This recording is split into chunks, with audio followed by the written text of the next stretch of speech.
Hello मेरे सैनिकों, कैसे हैं आप लोग। आई होप कि आप सारे लोग बहुत अच्छे होंगे। मेरा नाम है मोहित और मैं ज्ञान कुलम पर आप सभी लोगों का हार्दिक तहे दिल से हार्दिक अभिनंदन, हार्दिक स्वागत करता हूं। तो जैसा कि हमें पता है, हम सैनिक स्कूल की ओर अग्रसर हो रहे हैं बच्चों। एक एक दिन हमें सैनिक स्कूल की ओर ले जा रहा है।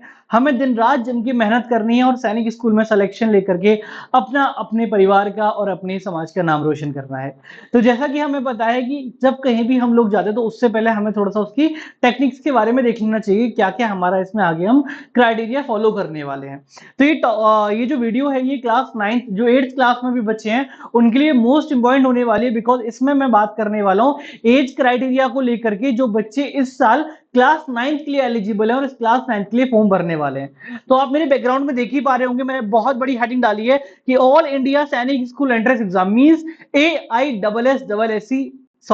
AISSEE, जिसका नाम सुन के बड़ा सुकून की प्राप्ति होती है जिन बच्चों को जो ऑब्वियसली तैयारी कर रहे हैं। 2025 वाले एज क्राइटेरिया की बात करेंगे क्लास 9th वाले बच्चों के लिए, क्लास 8th वाले बच्चों के लिए जो क्लास 9th में इस साल अपीयर होने वाले हैं। तो बच्चों पूरा एक मैं फॉर्मेट लेके आया हूं, बहुत अच्छे से पढ़ेंगे इसको और बहुत ध्यान से पूरी इंफॉर्मेशन इकट्ठा करने का प्रयास हम लोग करने वाले हैं बच्चों।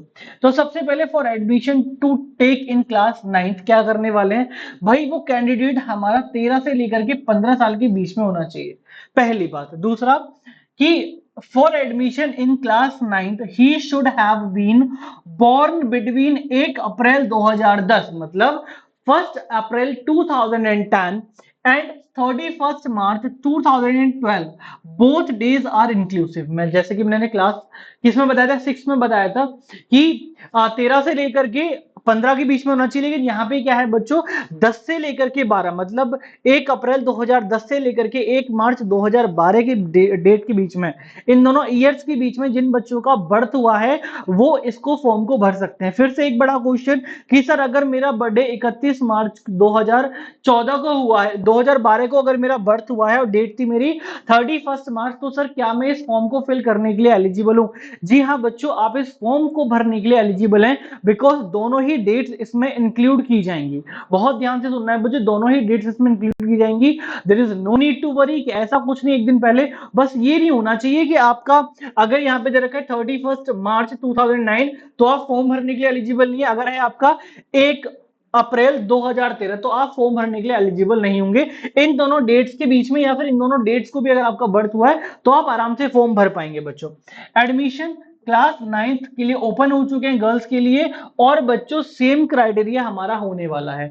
और आपको फॉर्म भरने से पहले क्लास 8 आपकी पास आउट होनी चाहिए, मतलब सेशन तक पास आउट आपका हो जाना चाहिए। ऐसा है कि आपने फॉर्म भर दिया, आपने सिलेक्शन ले लिया, लेकिन आप क्लास 8 में फेल हो चुके हैं तो भाई वहां आपका एडमिशन कैंसिल हो जाएगा, ठीक है। तो ये पूरी इंफॉर्मेशन मेरे भी हाथ पे बच्चा, आप बच्चों लोगों को तो फटाफट से लग जाएगी तैयारी में। हर एक बच्चा अपना आधार कार्ड चेक कर लेगा, अपनी अपनी डीओबी चेक कर लेगा, क्या हम फॉर्म भरने के लिए लायक हैं, क्या हम फॉर्म भरने के एलिजिबल हैं, तो फटाफट सारे लोग चेकआउट कर लेंगे। तो आज ही वीडियो करते हैं पे एंड, और जितने भी पेरेंट्स, जितने भी बच्चे मेरे साथ नए जुड़े हैं तो फटाफट से चैनल पे जुड़ जाइए, बिकॉज आज से मेरी सारी अपडेट बेटा इसी चैनल पे आपको मिलने वाली है। Thank you so much, have a good day ahead. जय हिंद, जय भारत।